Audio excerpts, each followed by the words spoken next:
नमस्कार मंडळी. रवा लाडू तर आपण नेहमीच करतो, पण जिभेवर ठेवताच विरघळणारे पाकातले रवा लाडू बनवणं अनेकांना अवघड वाटतं. पाक कडक होईल का, लाडू वळले जातील का, या सर्व प्रश्नांची उत्तरं आजच्या व्हिडिओमध्ये. चला तर मग बनवूया रसरशीत रवा लाडू. कढईत अर्धी वाटी तूप गरम करा.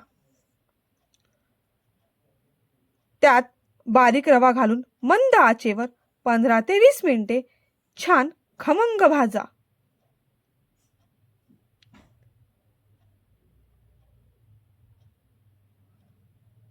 दुसऱ्या बाजूला एका पातेल्यात साखर आणि पाणी एकत्र करा. 2 वाटी रव्याला 2 वाटी या प्रमाणात साखर टाका.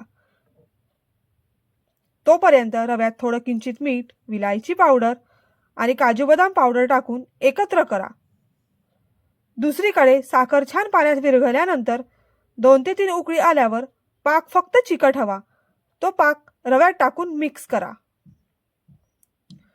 व 10 ते 15 मिनिटे मुरू द्या. म्हणजे रवा सगळा पाक शोषून घेईल आणि मिश्रण छान नरम होईल. आता त्याच पाकातला थोडा पाक वाचवून त्याला एक तारी करा.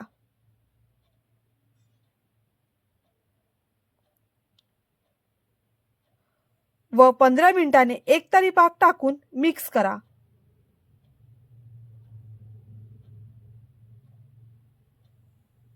व मध्यम आकाराचे लाडू वळा.